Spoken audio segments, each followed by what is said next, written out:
Hey friends, it's me, Pastor Doug, with another word of encouragement for the day for today, Monday, January 17th. And before we get started today, I want to pause for a moment in order to remember and honor the incredible work that Dr. Martin Luther King Jr. did, not only in American society, but really the influence and impact that his work has had in world history. I believe that the Spirit of God was uniquely at work through Dr. King and others during that time period to bring about part of what God had intended all along, and that is a recognition of the equality and significance and value of every human individual. So as we reflect on that today, I want to take our attention into Matthew chapter 6. Verses 9 through 13. That's going to be what we're going to look at really quickly here today. And as we do that, we're going to be continuing our exploration of the subject of prayer.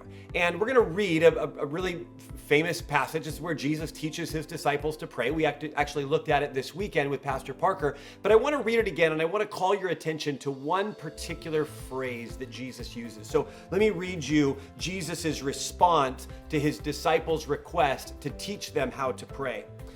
He says, "Our Father in heaven, hallowed be your name.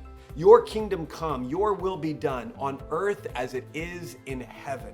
Give us today our daily bread and forgive us our debts as we have forgiven our debtors." In other words, those who have wronged us. "And lead us not into temptation, but deliver us from the evil one." Friends, the phrase that I want to call our attention to, although we could spend a lot of time breaking down all the things that Jesus says, the phrase that I want to call our attention to is these first two words, our Father.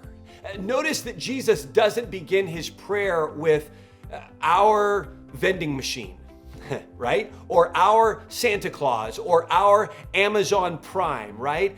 Jesus does not appeal to God as the supplier of all the things I need, the one to whom I give my dollar and I push the button and I expect something in return, right? Jesus does not position prayer as a transaction, but as an intimate interaction between two people who love one another, right? Jesus positions prayer as a relational connection, not a transaction, right? He says, our Father. And friends, I believe that sets up the whole intent and the whole purpose of prayer, that prayer was never intended to be simply reduced down to a transaction, although it's perfectly appropriate for us to make requests of the Lord and bring our needs to him. But that's not the primary goal of prayer. It's just to read off my Amazon Prime wish list.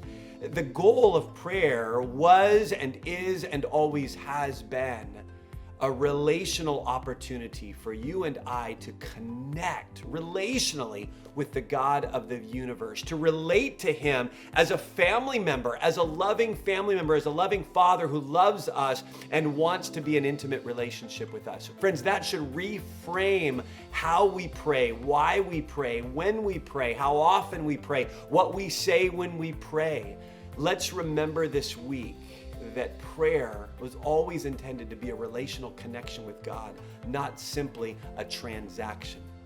Friends, I want to encourage you. We just kicked off our I Dare You initiative, right? And so hopefully you got one of these books. If you didn't join us in person, maybe you're only joining us online or watching these videos, you can go to our website and you can download this book in PDF form and you can follow along with us. But every week we're going to be implementing spiritual practices that we think will help us connect more deeply with God. This week is prayer. And so my invitation to you this week is to spend at the very least 5 minutes a day in prayer. We've outlined a series of kind of steps to help guide those 5 minutes if you need that help. But it's all predicated on prayer being a relational opportunity, not a transactional exchange. I sure hope you'll join us. In fact, I dare you. Hey, have a great day, and we'll see you tomorrow.